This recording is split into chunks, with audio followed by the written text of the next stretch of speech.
அமைதியா சுத்திக்கிட்டு இருக்கு இந்த உலகத்துல பரபரப்பா ஓடுற இந்த மனிதர்கள் ஒவ்வொருத்தருமே வாங்கணும்னு ஆசைப்படுற ஒரு பொருள் தங்கம், கோல்டு.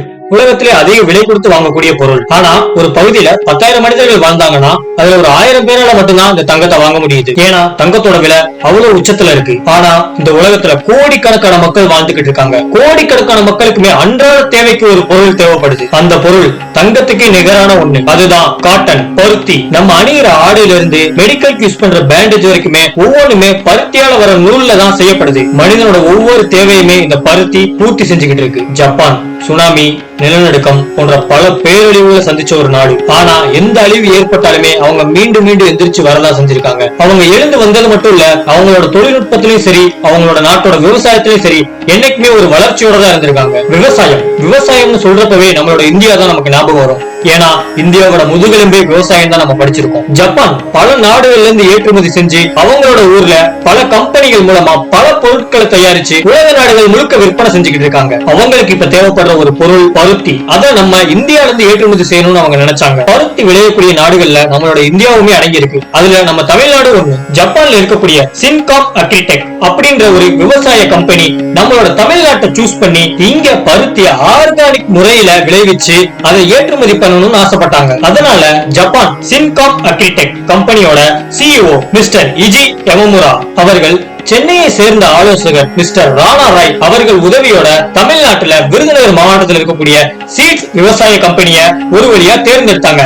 அவங்களுக்கு அசேபாவும் ஒரு உதவியே இருந்துச்சு. செப்டம்பர் 13, 2022 அன்னைக்கு சீட்ஸ் மற்றும் அசேபா நபார்டு வழங்கிய நிதியுதவியோட விவசாயம் பண்ணிக்கிட்டு இருந்த பல விவசாயிகளை சீட்ஸ் மற்றும் அசேபா விருதுநகர் மாவட்டம் மல்லாநகரில் இருக்கக்கூடிய சீட்ஸ் விவசாய கம்பெனில அந்த அனைத்து விவசாயிகளையுமே ஒருங்கிணைச்சாங்க. அனைத்து விவசாயிகளுமே ஒருங்கிணைக்கப்பட்டு சிஇஓ மிஸ்டர் இஜி யமமுரா மற்றும் சென்னையை சேர்ந்த ஆலோசகர் மிஸ்டர் ராணா ராய் மற்றும் சீட்ஸ் சேர்மன் திரு பாண்டியன் அவர்கள் அனைவரது தலைமையிலும் பேச்சுவார்த்தை ஆரம்பிக்கப்பட்டது. அந்த மக்கள் கிட்ட பேச ஆரம்பிச்ச சிஇஓ மிஸ்டர் இஜி யமமுரா அவரோட ஆசையை சொன்னாரு. அவரோட ஆசை நம்மளோட இந்தியால ஆர்கானிக் முறையில பருத்தியை விளைவிச்சு அதை ஏற்றுமதி பண்ணணும்ன்றதுதான். மேலும் அங்க இருக்க விவசாயிகளுக்கு காட்டுறதுக்காகவே பருத்திலிருந்து உருவாக்கப்பட்ட சில நூல் சாம்பிள்ஸையும் கொண்டு வந்தாரு. அத மக்கள் கிட்ட கொடுத்து இதுல என்ன டிஃபரெண்ட்னு கேட்டாரு. விவசாயிகளும் அதை வாங்கி பார்த்துட்டு இதுல ஒண்ணு நூல், இன்னொன்னு பாலிஸ்டர் அப்படின்னு சொன்னாங்க.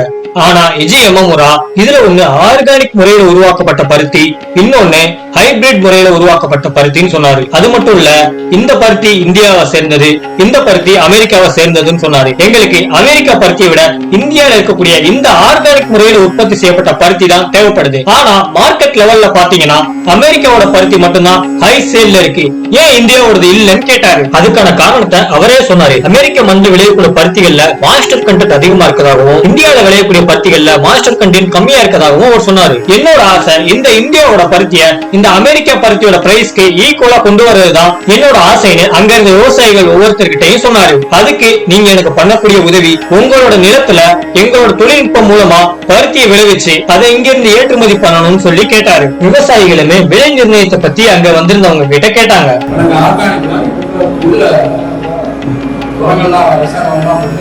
எங்களுக்கு ஒரு ஏக்கருக்கு 7 குண்டால் 8 குண்டால் வரும்.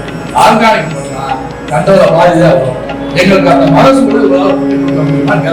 இந்த விவசாயி எங்களோட பருத்திய 1 கிலோ பிக்ஸடா 100 ரூபாய் எடுத்துக்கிட்டீங்கன்னா நாங்க இதுக்கு சம்மதிக்கிறோம் சொன்னாரு. அதுக்கு இஜி யமமுரா நாங்க ஆலோசனை பண்ணிட்டு உங்களுக்கு ஒரு நல்ல முடிவை சொல்லுவோம்னு உத்தரவாதம் கொடுத்தாரு. மேலும் சில சந்தேகங்களை விவசாயிகள் அங்க வந்திருந்தவங்க கிட்ட கேட்டாங்க. அதுக்கு அவங்களுமே ஒரு நல்ல பதில கொடுத்து விவசாயிகளுக்கு புரியும்படி செஞ்சாங்க. மேலும் இந்த ஆண்டோட இறுதியில அங்க வந்திருந்த விவசாயிகளோட நிலத்துல ஏதாவது ஒரு 4 ஏக்கர் நிலத்துல அவங்களோட தொழில்நுட்பம் மூலமா மண் பரிசோதனைகள் மேற்கொள்ளப்பட்டு அவங்க கொடுக்கக்கூடிய ஆதார விதைகள், ஆதார பருத்தி விதைகளை விளைவிச்சு பருத்தியை உருவாக்கி சோதனையிடணும்னு சொல்லி கேட்டாங்க. அதுக்கு விவசாயிகளுமே எங்களோட நிலத்தை எடுத்துக்கோங்கன்னு சொல்லி உத்தரவாதம் கொடுத்தாங்க. அது மட்டும் இல்ல, ஜனவரி 2023 ஆண்டோட தொடக்கத்திலேயே இஜி யமமுரா அவர்களோட கம்பெனி இங்க வந்து ஒரு 1000 ஏக்கருக்கு மேல பருத்தியை விளைவிச்சு அடுத்த 3 ஆண்டுக்கு அவங்களோட நிலத்துல ஆர்கானிக் முறையில இவங்களோட தொழில்நுட்பத்தை பயன்படுத்தி பருத்தியை விளைவிச்சு ஏற்றுமதி செய்யறதுக்கு உத்தரவாதம் கொடுத்துக்கிட்டு இருந்தாங்க.